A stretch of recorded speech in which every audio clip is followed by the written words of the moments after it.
Hi everyone, welcome to our channel ನಮ್ಮ ಕನ್ನಡ ಜಗತ್ತು and once again welcome to current affairs MCQ discussion series. ಇವತ್ತಿನ most important current affairs we are going to discuss here in both Kannada and English language. Okay, let's start the discussion. The first concept, Guru Purnima observance. Question ಏನಂತ ನೋಡೋಣ. Guru Purnima commemorates the birth of which legendary sages? ಏನ್ ಕೇಳಿದರೆ question, ಗುರು ಪೂರ್ಣಿಮಾ ಯಾವ ಪ್ರಸಿದ್ಧ ಋಷಿಯ ಜನ್ಮದಿನವನ್ನು ಸ್ಮರಿಸುತ್ತದೆ ಕೇಳಿದರೆ answer will be Vedavyasa. So ನಾವು ಇಲ್ಲಿ ಎರಡು ಎಪಿಕ್ಸ್ ನೋಡ್ತೀವಿ. ಎಪಿಕ್ಸ್ ಅಂದ್ರೆ ಪುರಾಣಾಜು, ಒಂದು ಮಹಾಭಾರತ, ಇನ್ನೊಂದು ರಾಮಾಯಣ. ಸೊ ಮಹಾಭಾರತ ವೇದವ್ಯಾಸ ರಚನೆ ಮಾಡ್ತಾರೆ, ರಾಮಾಯಣ ವಾಲ್ಮೀಕಿ ರಚನೆ ಮಾಡ್ತಾರೆ. ವೇದವ್ಯಾಸರು ಏನ್ ಮಾಡ್ತಾರೆ, ಗುರು ಶಿಷ್ಯರ ಪರಂಪರೆಯನ್ನು ಸ್ಟಾರ್ಟ್ ಮಾಡ್ತಾರೆ. ಗುರು ಶಿಷ್ಯರ ಪರಂಪರೆ ಸ್ಟಾರ್ಟ್ ಮಾಡ್ತಾರೆ ಯಾರು, ವೇದವ್ಯಾಸರು. ಮತ್ತೆ ಇವರ ಜನ್ಮದಿನವನ್ನು ಸ್ಮರಿಸುವುದಕ್ಕೆ ನಾವು ಗುರು ಪೂರ್ಣಿಮಾ ಆಗಿ ಆಚರಣೆ ಮಾಡ್ತಾ ಬಂದಿದ್ವಿ. ಗುರು ಪೂರ್ಣಿಮಾ ದಿವಸ ಅಂತೇಳಿ ನಾವು ಆಚರಣೆ ಮಾಡ್ತಾ ಬಂದಿದ್ವಿ. ಗುರು ಶಿಷ್ಯರ ಪರಂಪರೆಯನ್ನ ಯಾರು ಸ್ಟಾರ್ಟ್ ಮಾಡ್ತಾರೆ, ವೇದವ್ಯಾಸರು ಸ್ಟಾರ್ಟ್ ಮಾಡ್ತಾರೆ. ಇವರು ಪ್ರಾರಂಭ ಮಾಡ್ತಾರೆ ಮತ್ತೆ ಇವರು ಮಹಾಭಾರತ ರಚನೆ ಮಾಡಿದ್ದಾರೆ. ಸೊ ಈ ಮಹಾಭಾರತದ ಬಗ್ಗೆ ನೋಡ್ಬೇಕಂದ್ರೆ ನಾವು, ಇದು ವರ್ಲ್ಡ್ಸ್ ಲಾರ್ಜೆಸ್ಟ್ ಎಪಿಕ್. ಇದು ಕಂಟೆಂಟ್ಸ್ ಎಷ್ಟು, 1,00,000 ಏನಿದಾವೆ ವರ್ಸಸ್ ಇದಾವೆ ಇದರಲ್ಲಿ. ಪ್ಲಸ್ 18 ಭಾಗಗಳಿವೆ, ಅಂದ್ರೆ ನಾವಿಲ್ಲಿ ಪರ್ವ ಅಂತ ಕರಿತೀವಿ. 18 ಪರ್ವ ಇದಾವೆ. ಸೊ ಇದು ಇಷ್ಟು 18 ಪರ್ವಗಳಲ್ಲಿ ಭಗವದ್ಗೀತೆ ಕೂಡ ಇದೆ. ಭಗವದ್ಗೀತೆ ಅಥವಾ ನಾವು ಗೀತಾ ಅಂತ ಕರಿತೀವಿ, ಗೀತಾ ಸಾರ. ಇದು ಒಂದು ಯಾವ ಪರ್ವದಲ್ಲಿ ಬರುತ್ತೆ ಅಂದ್ರೆ ಭೀಷ್ಮ ಪರ್ವದಲ್ಲಿ ಬರುತ್ತೆ. ಇದು ಭೀಷ್ಮ ಪರ್ವದಲ್ಲಿ ನಾವು ಭಗವದ್ಗೀತೆನ ನೋಡ್ತೀವಿ. Okay, these are some facts. ನೀವು ನೆನ್ಪಿಡ್ಬೇಕಾಗಿರುವಂತ ಫ್ಯಾಕ್ಟ್ಸ್. ಗುರು ಪೂರ್ಣಿಮಾ ಯಾರ ಒಂದು ನೆನಪಿಗಾಗಿ ಆಚರಣೆ ಮಾಡ್ತೀವಿ, ವೇದವ್ಯಾಸರ. ಮತ್ತೆ ಯಾವ ಪರಂಪರೆಯನ್ನು ಪ್ರಾರಂಭ ಮಾಡ್ತಾರೆ ಅವರು, ಗುರು ಶಿಷ್ಯರ ಪರಂಪರೆಯನ್ನು ಪ್ರಾರಂಭ ಮಾಡ್ತಾರೆ. Mahabharata world largest EPIC. ಎಷ್ಟು ವರ್ಸಸ್ ಇದೆ, 1,00,000. ಅದರಲ್ಲಿ 18 ಪರ್ವದಲ್ಲಿ ಭೀಷ್ಮ ಪರ್ವದಲ್ಲಿ ನಾವು ಭಗವದ್ಗೀತೆನ ನೋಡ್ತೀವಿ. Okay, will move to the next question. Electoral roll revision in Bihar ಅಂತ. ಓಕೆ, ಬಿಹಾರಲ್ಲಿ ಎಲೆಕ್ಷನ್ ಆಗೋಕ್ಕಿದೆ. ಸೊ ಅದ್ರ ಬಗ್ಗೆ ಕ್ವಶನ್ ಇದೆ. Which constitutional body initiated the special intensive revision of electoral rolls in Bihar now under Supreme Court scrutiny? ಬಿಹಾರದಲ್ಲಿ ವಿಶೇಷ ಮತದಾರ ಪಟ್ಟಿ ಪರಿಷ್ಕರಣೆ SIR ಪ್ರಾರಂಭಿಸಿದ ಸಾಂವಿಧಾನಿಕ ಸಂಸ್ಥೆ ಯಾವುದು ಅಂತ ಕೇಳಿದರೆ, ಇದೇನಂದ್ರೆ ಭಾರತ ಚುನಾವಣಾ ಆಯೋಗ, Election commission of India. So ಏನ್ ಮಾಡ್ತಿದೆ ಬಿಹಾರಲ್ಲಿ, Bihar is going to have elections. So ಆ ಎಲೆಕ್ಷನ್ ಸಂಬಂಧ ಈ ಮತದಾರ ಪಟ್ಟಿಯನ್ನ ಏನ್ ಮಾಡ್ತಾ ಇದೆ, ಇಲ್ಲಿ ಪರಿಷ್ಕರಣೆ ಮಾಡ್ತಾ ಇದ್ದಾರೆ. ಅಂಡರ್ ಸುಪ್ರೀಂ ಕೋರ್ಟ್ ಸ್ಕ್ರೂಟಿನಿಯಲ್ಲಿ. ಇಲ್ಲಿ ನಾವು ಎಲೆಕ್ಷನ್ ಕಮಿಷನ್ ಆಫ್ ಇಂಡಿಯಾ ಬಗ್ಗೆ ನೋಡೋಣ. ಎಲೆಕ್ಷನ್ ಕಮಿಷನ್ ಆಫ್ ಇಂಡಿಯಾ ಯಾವ ಒಂದು ಆರ್ಟಿಕಲ್ಸ್ ಡೀಲ್ ಮಾಡ್ತವೆ ಅಂತಂದ್ರೆ, ಆರ್ಟಿಕಲ್ 324 ಟು ನಾವು 329 ಅಂತ ಹೇಳ್ಬೋದು. Okay, article 324 to 329 election commission of India. So ಹಾಗಾದ್ರೆ ಇದು ಡ್ಯೂಟಿ ಏನಂತಂದ್ರೆ, ಎಲೆಕ್ಷನ್ ಕಮಿಷನ್ ಆಫ್ ಇಂಡಿಯಾ ಏನ್ ಮಾಡುತ್ತೆ, ಇದು ಸೂಪರ್ವೈಸ್ ಮಾಡುತ್ತೆ ಮತ್ತೆ ಏನ್ ಮಾಡುತ್ತೆ, ಕಂಟ್ರೋಲ್ ಮಾಡುತ್ತೆ entire process of election to the election to the parliament, plus president, plus vice president, plus state legislature. ಈ ಒಂದು 4 ಸಂಸ್ಥೆಗಳಿಗೆ ಏನ್ ಮಾಡುತ್ತೆ, ಇದು ಎಲೆಕ್ಷನ್ ನ ಕಂಡಕ್ಟ್ ಮಾಡುತ್ತೆ. ಯಾವುದು, ಎಲೆಕ್ಷನ್ ಕಮಿಷನ್ ಆಫ್ ಇಂಡಿಯಾ. ಇಲ್ಲಿ ಅದಕ್ಕೆ ಸಂಬಂಧಿಸಿದಂತ ಆರ್ಟಿಕಲ್ಸ್ ನೋಡಿದ್ವಿ. ಆರ್ಟಿಕಲ್ 324 ಟು 329 ಪ್ಲಸ್ ಏನ್ ಮಾಡಿದ್ವಿ ನಾವು, ಎಲೆಕ್ಷನ್ ಕಮಿಷನ್ ಆಫ್ ಇಂಡಿಯಾ ಯಾವ ಸಂಸ್ಥೆಗಳಿಗೆ ಎಲೆಕ್ಷನ್ ಕಂಡಕ್ಟ್ ಮಾಡುತ್ತೆ ಅಂತ ನೋಡಿದ್ವಿ. ನೆಕ್ಸ್ಟ್ 2025ರಲ್ಲಿ ಏನಾಗುತ್ತೆ, ಎಲೆಕ್ಷನ್ ಕಮಿಷನ್ ಆಫ್ ಇಂಡಿಯಾಗೆ 75 ವರ್ಷ ಆಗುತ್ತೆ. ಸೊ 75 ವರ್ಷ ಸಿನ್ಸ್ ಇಟ್ ಎಸ್ಟಾಬ್ಲಿಷ್ಡ್. ಹಾಗಾದ್ರೆ ಯಾವಾಗ ಎಸ್ಟಾಬ್ಲಿಷ್ ಮಾಡ್ತಾರೆ ಇದನ್ನ, 1950 ಜನವರಿ 25ಗೆ ಎಸ್ಟಾಬ್ಲಿಷ್ ಮಾಡ್ತಾರೆ. ಸೊ ಇದರಿಂದ 2025ಗೆ 75 ವರ್ಷಗಳಾಯ್ತು. ಓಕೆ, ಈ Jan 25 ಏನಂತ ಆಚರಣೆ ಮಾಡ್ತೀವಿ ನಾವು, voters day, national voters day ಆಗಿ ನಾವು ಆಚರಣೆ ಮಾಡ್ತೀವಿ. ನ್ಯಾಷನಲ್ ವೋಟರ್ಸ್ ಡೇ ಆಗಿ ಆಚರಣೆ ಮಾಡ್ತೀವಿ ಏನು January 25. Okay. Next election commission of India ಇದು ಮಲ್ಟಿ ಮೆಂಬರ್ ಬಾಡಿಯಾ ಅಥವಾ ಸಿಂಗಲ್ ಬಾಡಿಯಾ ಅಂದ್ರೆ ಮೊದಲು ಸಿಂಗಲ್ ಬಾಡಿ ಇತ್ತು, ಬಟ್ ಏನು ಆಫ್ಟರ್ ಏನು 1989 ಇವಾಗ ಏನ್ ಮಾಡ್ತಾರೆ, ಮಲ್ಟಿ ಮೆಂಬರ್ ಅಂದ್ರೆ 3 ಮೆಂಬರ್ ಬಾಡಿಯಾಗಿ ಮಾಡ್ತಾರೆ. 3 ಮೆಂಬರ್ ಬಾಡಿ ಒಬ್ರು ಏನು ಚೀಫ್ ಏನು ಎಲೆಕ್ಷನ್ ಕಮಿಷನರು ಪ್ಲಸ್ ಏನು 2 ಎಲೆಕ್ಷನ್ ಕಮಿಷನರ್ಸ್. ಓಕೆ, 3 ಮೆಂಬರ್ ಬಾಡಿಯಾಗಿ ಮಾಡ್ತಾರೆ. ಸೊ ಎಲ್ಲಿವರೆಗೆ ವರ್ಕ್ ಆಗುತ್ತೆ ಇದು 1990 ವರೆಗೆ ವರ್ಕ್ ಆಗುತ್ತೆ. ಸೊ 1993 ದಿಂದ ಪರ್ಮನೆಂಟ್ ಆಗಿ 3 ಮೆಂಬರ್ ಬಾಡಿನ ಅಪಾಯಿಂಟ್ ಮಾಡ್ತಾರೆ. Okay, 3 member body. ಸೊ ಹಾಗಾದ್ರೆ ಇಲ್ಲಿ ಅಪಾಯಿಂಟ್ ಮಾಡಕ್ಕೆ ಏನ್ ಮಾಡ್ತಾರೆ, ಅಪಾಯಿಂಟ್ಮೆಂಟ್ ಕಮಿಟಿ ಇರುತ್ತೆ. ಅಪಾಯಿಂಟ್ಮೆಂಟ್ ಕಮಿಟಿ, ಈ ಕಮಿಟಿಯಲ್ಲಿ ಯಾರ್ಯಾರು ಇರ್ತಾರೆ ಅಂತಂದ್ರೆ ಪ್ರೈಮ್ ಮಿನಿಸ್ಟರ್ ಇರ್ತಾರೆ, ಲೀಡರ್ ಆಫ್ ಅಪೋಸಿಷನ್ ಇರ್ತಾರೆ, leader of opposition plus cabinet minister ಇರ್ತಾರೆ. ಪ್ರೈಮ್ ಮಿನಿಸ್ಟರ್ ಇರ್ತಾರೆ, ಇವರು ಚೇರ್ ಆಗಿರ್ತಾರೆ, ಲೀಡರ್ ಆಫ್ ಅಪೋಸಿಷನ್ ಇರ್ತಾರೆ, ಕ್ಯಾಬಿನೆಟ್ ಮಿನಿಸ್ಟರ್ ಇರ್ತಾರೆ. ಇವರು ಏನ್ ಮಾಡ್ತಾರೆ, ಅಪಾಯಿಂಟ್ಮೆಂಟ್ ಕಮಿಟಿಲಿ ಏನು ಎಲೆಕ್ಷನ್ ಕಮಿಷನರ್ಸ್ ನ ಅಪಾಯಿಂಟ್ ಮಾಡ್ತಾರೆ. ಓಕೆ, ನೆಕ್ಸ್ಟ್ ಇಲ್ಲಿ ಟೆನ್ಯೂರ್ ಇವ್ರದ್ದು ಎಷ್ಟು ಇರುತ್ತೆ ಅಂದ್ರೆ 6 ಇಯರ್ಸ್ ಇರುತ್ತೆ. ಟೆನ್ಯೂರ್ ಅವಧಿ 6 ಇಯರ್ಸ್ ಇರುತ್ತೆ, ಮತ್ತೆ 65 ಇಯರ್ಸ್. ಸೊ ಯಾವುದು ಮೊದಲಾಗುತ್ತೆ ಅಲ್ಲಿವರೆಗೂ ಏನು ಇವ್ರ ಟೆನ್ಯೂರ್ ಇರುತ್ತೆ. Because this is independent Election commission of India ಏನು ಇಂಡಿಪೆಂಡೆಂಟ್ ಕಾನ್ಸ್ಟಿಟ್ಯೂಷನಲ್ ಬಾಡಿ.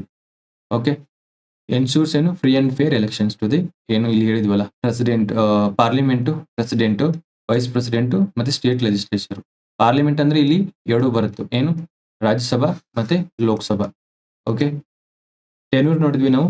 ನೆಕ್ಸ್ಟ್ ಏನಂತಂದ್ರೆ ಇವ್ರನ್ನ ರೀಅಪಾಯಿಂಟ್ ಮಾಡ್ಬೋದಾ?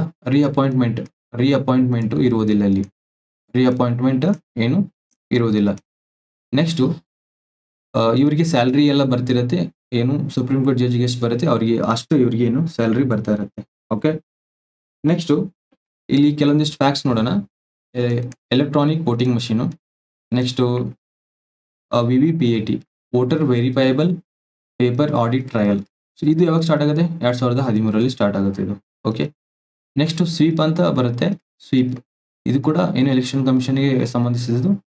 Systematic voter education electoral participation ಅಂದ್ರೆ ವೋಟರ್ಸ್ನ ಎಜುಕೇಟ್ ಮಾಡೋದು ಮತ್ತೆ ಎಲೆಕ್ಷನ್ ಅಲ್ಲಿ ಪಾರ್ಟಿಸಿಪೇಟ್ ಮಾಡಿ ಅಂತ ಹೇಳ್ತಿದ್ದು. Okay, next C Vigil app ಅಂತ ಇದೆ. ಸಿ ವಿಜಿಲ್ ಆ್ಯಪ್ ಇದೇನ್ ಮಾಡುತ್ತೆ, MCC model code of conduct violation ಬಗ್ಗೆ ಇದನ್ನು ಮಾನಿಟರಿಂಗ್ ಮಾಡುತ್ತಿದ್ದು C Vigil app. Okay, these are some facts ಏನು Election commission of India. So ನಾವಿಲ್ಲಿ ನೋಡ್ತೀವಿ ಇಂಪಾರ್ಟೆಂಟ್, ಇದು ವೆರಿ ಇಂಪಾರ್ಟೆಂಟ್ ಎಲೆಕ್ಷನ್ ಕಮಿಷನ್ದು. ನಾವಿಲ್ಲಿ ಏನು ಆರ್ಟಿಕಲ್ಸ್ ನೋಡಿದ್ವಿ, ಯಾವ್ಯಾವ ಬಾಡಿಗೆ ಎಲೆಕ್ಷನ್ ಕಂಡಕ್ಟ್ ಮಾಡುತ್ತೆ ನೋಡಿದ್ವಿ. ಸೊ 75 ಇಯರ್ಸ್ ಆಗಿದೆ. Jan 25 ನ್ಯಾಷನಲ್ ವೋಟರ್ಸ್ ಡೇ ಅಂತ ನಾವು ಏನ್ ಮಾಡ್ತೀವಿ, ಸೆಲೆಬ್ರೇಟ್ ಮಾಡ್ತೀವಿ. ನೆಕ್ಸ್ಟ್ ಇದು ಇವಾಗ ಏನಂದ್ರೆ ಇದು 3 ಮೆಂಬರ್ ಬಾಡಿ ಇದು. ಓಕೆ, 3 ಮೆಂಬರ್ ಬಾಡಿಲಿ ಯಾರು ಬರ್ತಾರೆ, chief election commissioner plus 2 election commissioners. Okay, ಇಲ್ಲಿ ಅಪಾಯಿಂಟ್ಮೆಂಟ್ ಕಮಿಟಿಲಿ ಯಾರು ಬರ್ತಾರೆ, ಪ್ರೈಮ್ ಮಿನಿಸ್ಟರ್ ಬರ್ತಾರೆ, ಲೀಡರ್ ಆಫ್ ಅಪೋಸಿಷನ್ ಬರ್ತಾರೆ, ನೆಕ್ಸ್ಟ್ ಕ್ಯಾಬಿನೆಟ್ ಮಿನಿಸ್ಟರ್ ಬರ್ತಾರೆ. ಟೆನ್ಯೂರ್ ಎಷ್ಟಿದೆ ಇವ್ರದ್ದು 6 ಇಯರ್ಸ್ ಇರುತ್ತೆ ಅಥವಾ 65 ಇಯರ್ಸ್, ಈ ಎರಡರಲ್ಲಿ ಮೊದಲು ಯಾವ್ದಾಗುತ್ತೆ ಅದು. ಓಕೆ, ನೆಕ್ಸ್ಟ್ ರೀಅಪಾಯಿಂಟ್ಮೆಂಟ್ ಇದೆಯಾ, ರೀಅಪಾಯಿಂಟ್ಮೆಂಟ್ ಇರೋದಿಲ್ಲ. ಓಕೆ, ಸೊ ಇವರಿಗೆ ಸ್ಯಾಲ್ರಿ ಹೆಂಗ್ ಬರುತ್ತೆ, ಸುಪ್ರೀಂ ಕೋರ್ಟ್ ಜಡ್ಜರ್ ಸ್ಯಾಲ್ರಿ ಎಷ್ಟು ಬರುತ್ತೆ ಇವ್ರದ್ದು ಅಷ್ಟೇ ಬರುತ್ತೆ. ಅದೇ ತರ ರಿಮೂವಲ್ ಕೂಡ ಇವ್ರನ್ನ as a Supreme Court judge ನ ರಿಮೂವಲ್ ಪ್ರೊಸೆಸ್ ಏನಿದೆ ಅದೇ ತರ ಇವ್ರನ್ನ ರಿಮೂವಲ್ ಪ್ರೊಸೆಸ್ ಇವರಿಗೆ ಇರುತ್ತೆ. Okay, these are some facts about Election Commission you need to remember. Will move to the next question. Panna tiger reserve. Panna tiger reserve ಮೇಲಿದೆ. What is the dominant vegetation type in the Panna tiger reserve? ಏನ್ ಕೇಳಿದ್ದಾರೆ, ಪನ್ನಾ ಹುಲಿ ಅಭಯಾರಣ್ಯದಲ್ಲಿ ಪ್ರಬಲವಾದ ಏನು ಸಸ್ಯ ವರ್ಗದ ಪ್ರಕಾರ ವಿಧ ಯಾವುದು ಅಂತ ಕೇಳಿದ್ದಾರೆ. ಸೊ ಆನ್ಸರ್ ಏನಂತಂದ್ರೆ ಇಲ್ಲಿ ಡ್ರೈ ಡೆಸಿಡಸ್ ಫಾರೆಸ್ಟ್, ಏನು ಫಾರೆಸ್ಟ್ ವಿತ್ ಏನು ಗ್ರಾಸ್ ಲ್ಯಾಂಡ್, ಹುಲ್ಲುಗಾವಲೊಂದಿಗೆ ಏನು ವನ ಪತನಶೀಲ ಕಾಡುಗಳು ಅಂತ ಇದೆ. ಓಕೆ, ಇಲ್ಲಿ ಏನಾಗುತ್ತೆ, ಪನ್ನಾ ಟೈಗರ್ ರಿಸರ್ವ್ ಅಲ್ಲಿ ಇತ್ತೀಚೆಗೆ ವತ್ಸಲ ಅಂತ, ಸೊ ಇದು ಏನು ಎಲಿಫೆಂಟ್ ಆನೆ, ವತ್ಸಲ ಆನೆಗೆ ಇದು 100 ವರ್ಷ ಆಗಿರುತ್ತೆ. ಇದಕ್ಕೆ ವಯಸ್ಸು 100 ಇಯರ್ಸ್. ಇದಕ್ಕೇನಂತ ಕರೀತಾರೆ, ಏಷ್ಯಾದಲ್ಲಿನೇ ಏನು ಓಲ್ಡೆಸ್ಟ್ ಎಲಿಫೆಂಟ್ ಅಂತ ಕರೀತಾರೆ. ಇದು ಇತ್ತೀಚೆಗೆ ಏನಾಗುತ್ತೆ, ಇದು ಸತ್ತೋಗುತ್ತಿದ್ದು. ಅದಕ್ಕೋಸ್ಕರ ಏನು ಪನ್ನಾ ಟೈಗರ್ ರಿಸರ್ವ್ ಇಲ್ಲಿ ನ್ಯೂಸ್ ಅಲ್ಲಿ ಇತ್ತು. ಸೊ ಅದಕ್ಕೆ ನಾವು ಪನ್ನಾ ಟೈಗರ್ ರಿಸರ್ವ್ ಮೇಲೆ ಏನು ಕ್ವಶನ್ ಮಾಡಿದ್ವಿ. ಸೊ ನೆಕ್ಸ್ಟ್ ನಾವು ಪನ್ನಾ ಟೈಗರ್ ರಿಸರ್ವ್ ಬಗ್ಗೆ ನೋಡ್ಬೇಕಂದ್ರೆ ಪನ್ನಾ ಟೈಗರ್ ರಿಸರ್ವ್, ಸೊ ಇದು ಎಲ್ಲಿ ಬರುತ್ತೆ, Panna tiger reserve Madhya Pradesh. So ಯಾವೊಂದು ರೇಂಜ್ ಅಲ್ಲಿ ಬರುತ್ತೆ, ವಿಂಧ್ಯನ್ ರೇಂಜ್ ಅಲ್ಲಿ ಬರುತ್ತೆ. ವಿಂಧ್ಯ ಪರ್ವತ ಶ್ರೇಣಿಗಳಲ್ಲಿ ಬರುತ್ತೆ. ನೆಕ್ಸ್ಟ್ ಇಲ್ಲಿ ಯಾವೊಂದು ರಿವರ್ ಫ್ಲೋ ಆಗುತ್ತೆ, ಇಲ್ಲಿ ಕೆನ್ ರಿವರ್ ಫ್ಲೋ ಆಗುತ್ತೆ. ಕೆನ್ ರಿವರ್ ಫ್ಲೋ ಆಗುತ್ತೆ. ಪ್ಲಸ್ ಏನಿತ್ತು ವೆಜಿಟೇಷನ್ ನೋಡಿದ್ವಿ ನಾವು ಆಲ್ರೆಡಿ. ಇಲ್ಲಿ ಟ್ರೈಬ್ಸ್ ಯಾರು ಬರ್ತಾರೆ? ಬೈಗಾ ಟ್ರೈಬ್ಸು ಮತ್ತೆ ಗೋಂಡ್ಸ್ ಬರ್ತಾರೆ ಇಲ್ಲಿ. ಗೋಂಡ್ಸ್ 2 ಟ್ರೈಬ್ಸ್‌ನ ನೋಡಿದ್ವಿ. ರಿವರ್ ನೋಡಿದ್ವಿ. ವೆಜಿಟೇಷನ್ ನೋಡಿದ್ವಿ ನಾವು. ವೆಜಿಟೇಷನ್ ಯಾವುದು? ಡ್ರೈ ಡೆಸಿಡಸ್. ಡ್ರೈ ಡೆಸಿಡಸ್ ವೆಜಿಟೇಷನ್ ಕಂಡು ಬರುತ್ತೆ ಇಲ್ಲಿ. ನೆಕ್ಸ್ಟು ಇಲ್ಲಿ ಇಂಪಾರ್ಟೆಂಟ್ ಏನಂತಂದ್ರೆ ಇಲ್ಲಿ ಯಾವ ತರ ನಮಗೆ ಫಾರೆಸ್ಟ್ ನೋಡೋಕೆ ಅಥವಾ ಮರಗಳು ಸಿಗ್ತವೆ ನೋಡೋಕೆ ಅಂತಂದ್ರೆ ಟೀಕ್ ಪ್ಲಸ್ ಏನು ಅಕೇಶಿಯಾ.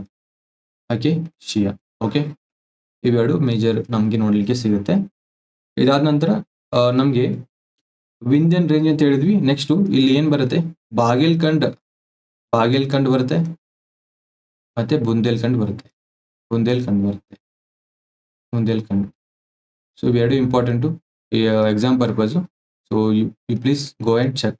ಬಾಗೇಲ್ಖಂಡ್ ಯಾವ ರಾಜ್ಯಗಳ ಮಧ್ಯೆ ಬರುತ್ತೆ, ಮತ್ತೆ ಬುಂದೇಲ್ಖಂಡ್ ಯಾವ ರಾಜ್ಯಗಳ ಮಧ್ಯೆ ಬರುತ್ತೆ. Okay, this is all about ಏನು ಪನ್ನಾ ಟೈಗರ್ ರಿಸರ್ವ್. ಇಲ್ಲಿ ಕೆನ್ ರಿವರ್ ಹೇಳಿದ್ವಿ. ಕೆನ್ ಬೆಟ್ವಾ ಏನು? ಸೊ ಇವು ಎರಡು ಏನಂದ್ರೆ ರಿವರ್ ಲಿಂಕಿಂಗ್ ಪ್ರಾಜೆಕ್ಟ್ ಕೈಗೊಂಡಿದ್ದಾರೆ. Okay, river linking project. So ಇದರಿಂದ ಏನು ಎನ್ವೈರನ್ಮೆಂಟ್ ಎಕ್ಸ್ಪರ್ಟ್ಸ್ ಏನ್ ಹೇಳ್ತಿದ್ದಾರೆ? ಎನ್ವೈರನ್ಮೆಂಟ್ ಎಕ್ಸ್ಪರ್ಟ್ಸ್ ಈ ಒಂದು ಪನ್ನಾ ಟೈಗರ್ ರಿಸರ್ವ್ ಈ ಒಂದು 2 ರಿವರ್ನ ಲಿಂಕ್ ಮಾಡೋದ್ರಿಂದ ಈ ಒಂದು ರಿಸರ್ವ್ಗೆ ಹಾನಿ ಆಗುತ್ತೆ ಅಂತ ಹೇಳಿ ಏನು ತಮ್ಮ ಕನ್ಸರ್ನ್ ಎಕ್ಸ್ಪ್ರೆಸ್ ಮಾಡ್ತಿದ್ದಾರೆ. Okay, this is all about ಏನು ಪನ್ನಾ ಟೈಗರ್ ರಿಸರ್ವ್. ನಾವು ಎಲ್ಲ ಇದು some facts about Panna tiger reserve you need to remember. Okay, will move to the next question. Eklavya model residential schools. Question ಏನು ನೋಡೋಣ. What is the main objective of the Eklavya model residential school scheme? Eklavya ಮಾದರಿ ವಸತಿ ಶಾಲೆಗಳ ಯೋಜನೆಯ ಮುಖ್ಯ ಉದ್ದೇಶ ಕೇಳಿದರೆ answer will B ದೂರದ ಪ್ರದೇಶದಲ್ಲಿನ ಪರಿಶಿಷ್ಟ ಪಂಗಡದ ವಿದ್ಯಾರ್ಥಿಗಳಿಗೆ ಗುಣಮಟ್ಟದ ವಸತಿ ಶಿಕ್ಷಣವನ್ನು ಒದಗಿಸುವುದು. ಓಕೆ, ಶಿಕ್ಷಣವನ್ನು ಇಲ್ಲಿ ಏನ್ ಮಾಡೋದು? ಕೊಡುವುದು. ಏನಾಗುತ್ತೆ? Provide quality residential education to scheduled tribes students in remote area. ಏನ್ ಹೇಳಿದ್ದಾರೆ? ರಿಮೋಟ್ ಏರಿಯಾದಲ್ಲಿ ಇರ್ತಕ್ಕಂಥ ಏನು ಪರಿಶಿಷ್ಟ ಪಂಗಡದ ವಿದ್ಯಾರ್ಥಿಗಳಿಗೆ ಗುಣಮಟ್ಟದ ವಸತಿ ಶಿಕ್ಷಣ ಕೊಡೋದು. ಇಲ್ಲಿ ಏನಂತಂದ್ರೆ ಇದು Eklavya model residential schools.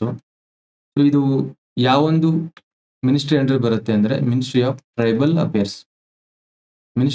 Affairs under ಬರುತ್ತೆ. ಮಿನಿಸ್ಟ್ರಿ ಆಫ್ ಟ್ರೈಬಲ್ ಅಫೇರ್ಸ್ ಈ ಮಿನಿಸ್ಟ್ರಿ ಏನ್ ಮಾಡುತ್ತೆ ಅಂತಂದ್ರೆ ನವೋದಯ ಸ್ಕೂಲ್ಗಳಿದಾವಲ್ಲ, ಈ ಒಂದು ಮಾದರಿ ಮೇಲೆ ಏನ್ ಮಾಡ್ತಾರೆ ಇವರು?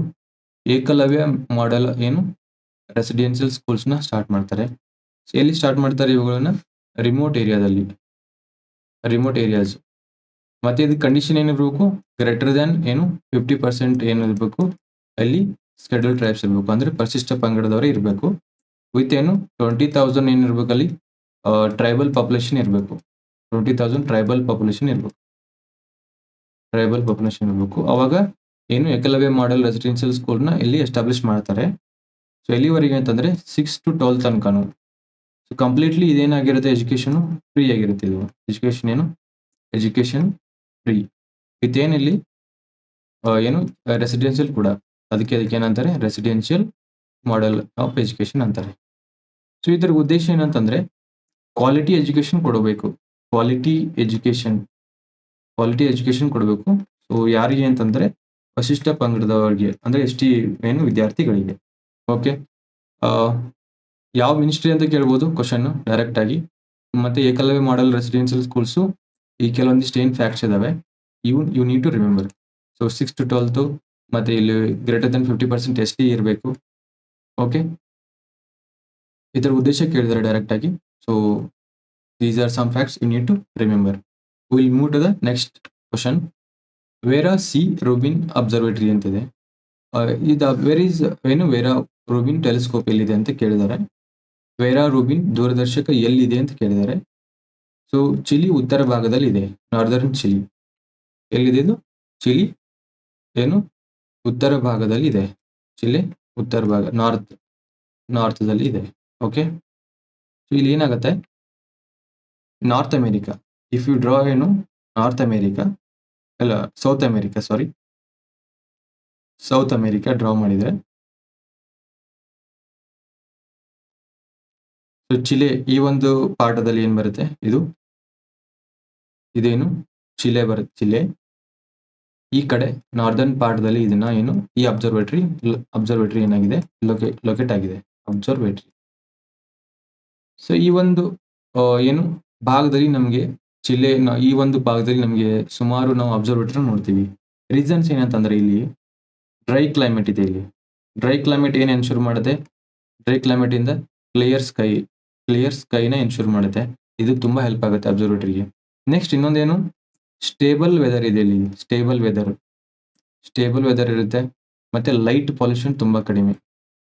ಲೈಟ್ ಪೊಲ್ಯೂಷನ್ ಇರೋದಿಲ್ಲ ಇಲ್ಲಿ. ಮತ್ತೆ ಇನ್ನೊಂದು ಏನಂತಂದ್ರೆ ಹೈ ಆಲ್ಟಿಟ್ಯೂಡ್ ಮೇಲೆ ಲೊಕೇಟ್ ಆಗಿದೆ ಇದು. ಹೈ ಆಲ್ಟಿಟ್ಯೂಡ್ ಯಾಕೆ ಇದು ಅಂತಂದ್ರೆ ಇದೇನ್ ಬರುತ್ತೆ ಇದು ಆಂಡೀಸ್ ಮೌಂಟೇನ್ಸ್ ಸೀರೀಸ್ ಬರುತ್ತೆ ಇಲ್ಲಿ. ಆಂಡೀಸ್ ಮೌಂಟೇನ್ಸ್ ಬರುತ್ತೆ. ಈ ಆಂಡೀಸ್ ಮೌಂಟೇನ್ಸ್ ಅಲ್ಲಿ ಕೂಡ ಇಲ್ಲಿ ಅಟಕಾಮಾ ಡೆಸರ್ಟ್ ಬರುತ್ತೆ. ಅಟಕಾಮಾ ಡೆಸರ್ಟ್ ಬರುತ್ತೆ.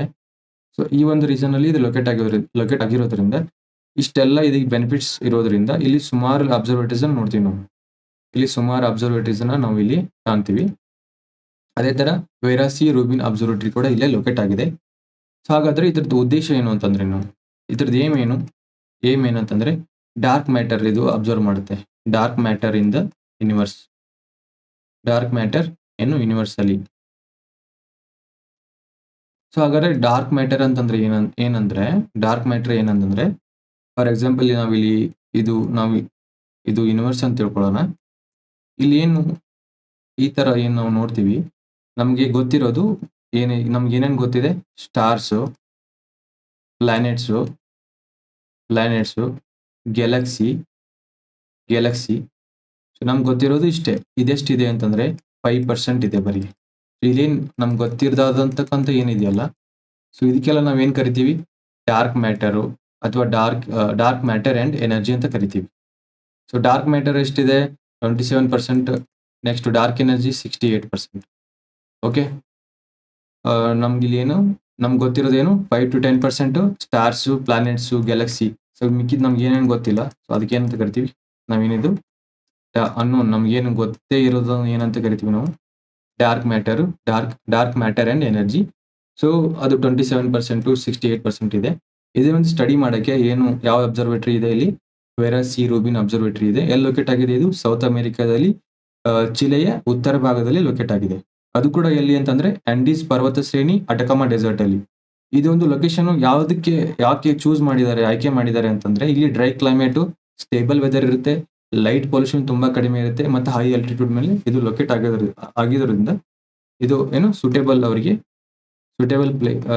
Place to observe dark matter. Okay, these are some important MCQ from today topic. If you like our work, please subscribe to our channel at Namma Kannada Jagattu, and thank you one and all.